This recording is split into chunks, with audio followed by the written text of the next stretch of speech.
this video with a chocolate shake. I've never been to McDonald's. What? I've never been to Hello, how are you doing? Good, how are you? I am doing fantastic. What's up? How are you doing? Sabrina Carpenter! What's up? I feel like I was just eating chocolate, so I don't know if I talk on my hands, that's bad. I know you have a chocolate addiction. I do. I sort of have chocolate addiction. Well, I know you just ate lunch. I was going to be like, I know you love milkshakes. I was going to be like, chocolate milkshake. If you've only discovered Sabrina Carpenter through her recent chart-topping hits, this interview is a reminder that her journey didn't begin overnight. Long before the sold-out tours, viral performances, and pop superstardom, she was simply a teenager chasing a dream. Oh, this is so bad. Oh my gosh. So how are you doing? Good, how are you? Doing fantastic.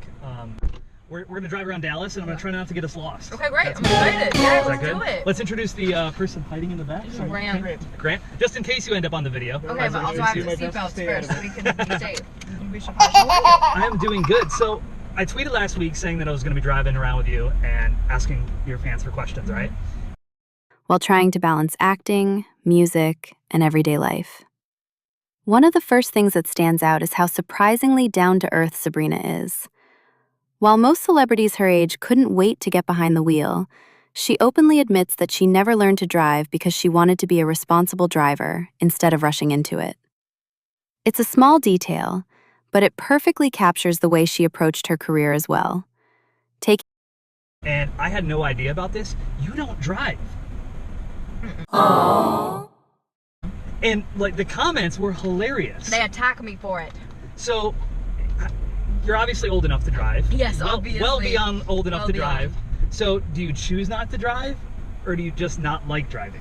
I, so far, have chosen not to drive because I, one, haven't had enough time to really like put in the amount of work it takes to like be a good driver. Have you done the parking lot thing? I have, like once or twice, but in LA, it's like there's no point. Everyone is horrible at driving in LA. So I would just be putting my life at risk every day. And I don't feel taking her time instead of forcing things before she felt ready. As the conversation continues, we learn that music was actually her first love. Before acting opportunities ever came along, Sabrina was already uploading singing covers online when she was just 9 years old.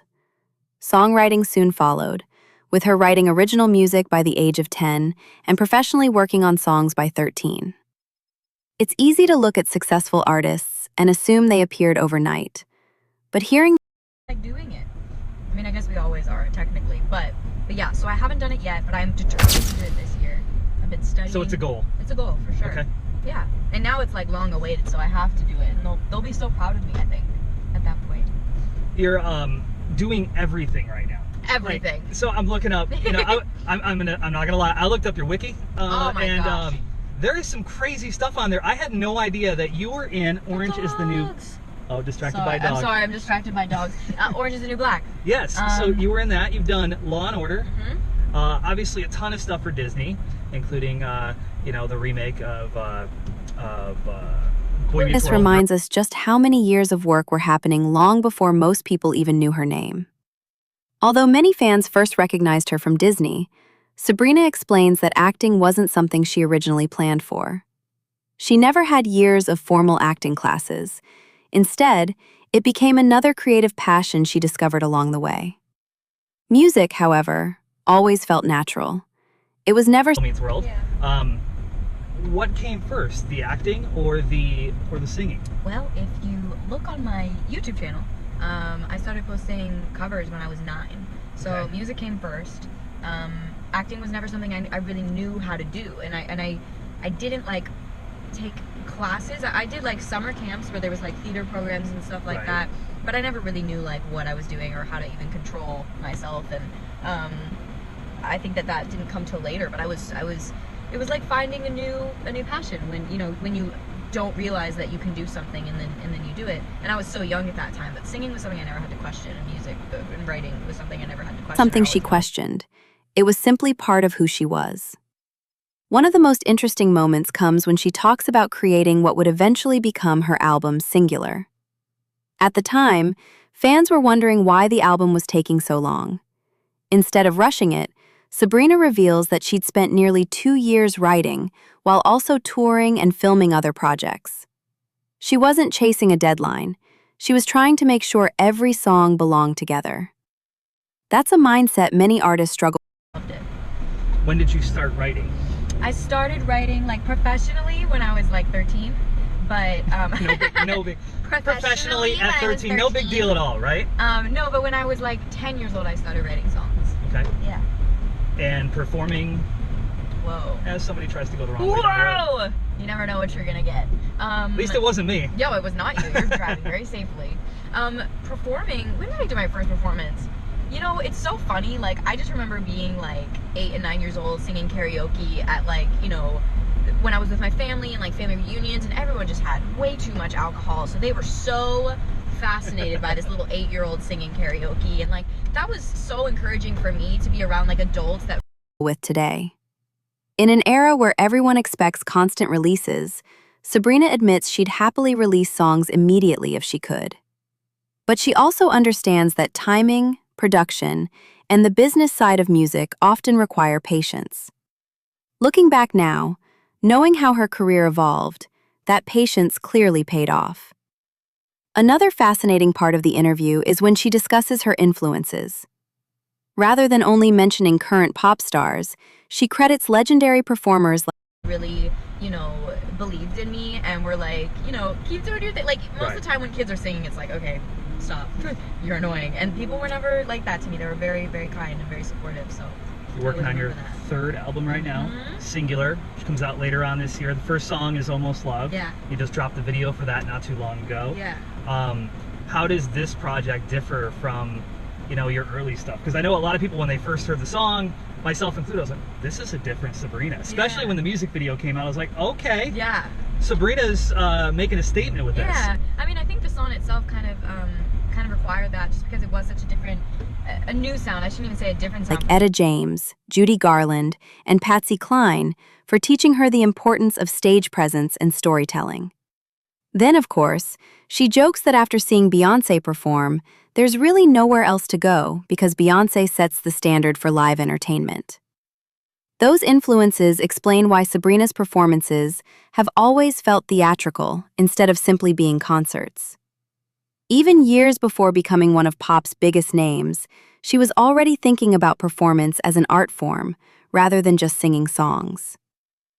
The interview also gives fans a because I think, you know, once people hear the album, they'll understand, you know. Right. I think for me, from my perspective at this point, it feels so weird that people are so surprised because this is who I've been for, you know, the past 2 years as I've been writing this album.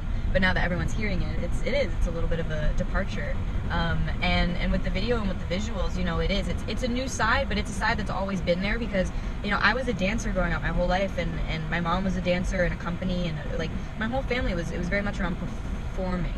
And you know, my vocal teacher, I remember she was in her 80s when I started working with her. She was my mom's old vocal coach, and she would just teach me about like stage presence and teach me the classics like Etta James and Judy Garland and Patsy Cline, and like glimpse into her personality away from the stage. She jokes about accidentally developing a British accent after spending so much time in the UK, laughs about loving chocolate milkshakes and frozen yogurt loaded with toppings, and admits she'd happily eat a salad with fries because, in her mind, that somehow balances everything out. Perhaps the funniest revelation is that she'd never been to McDonald's. For someone constantly traveling around the world, that's almost unbelievable. The interview eventually turns into a spontaneous first McDonald's visit, making for one of the most wholesome moments of the entire conversation.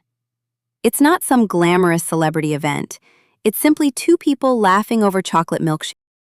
All of these classic songs, that's where I kind of like started to just really appreciate the art of performing. And then, you know, you go to see Beyonce and then everything's done after that. You know, there's really nothing comes next. Beyonce is it. But no, those artists inspire me and inspired like me wanting to pull out a new confident side for this whole album. So I've been reading 2 years is how long you've been working on this? Pretty much 2 years. Why so long? Now. Are you having trouble whittling down the songs that are going to be on it, or are you really like are you just super critical of yourself? Okay. I am. Well, I mean, it's not that I'm critical of myself, but it's, you know, it's taking time to make sure that like everything. What also becomes clear throughout the interview is how much Sabrina values her fans. She talks about organizing intimate listening events where fans could hear new music before anyone else. More importantly, she loves seeing fans become friends with one another through her music. For her, it's never just about streaming numbers or chart positions. It's about creating a community where people connect through shared experiences. Looking back today, this interview almost feels like a time capsule. Sabrina was standing at an important turning point in her career. She was introducing a more mature musical identity while still carrying the playful fits together.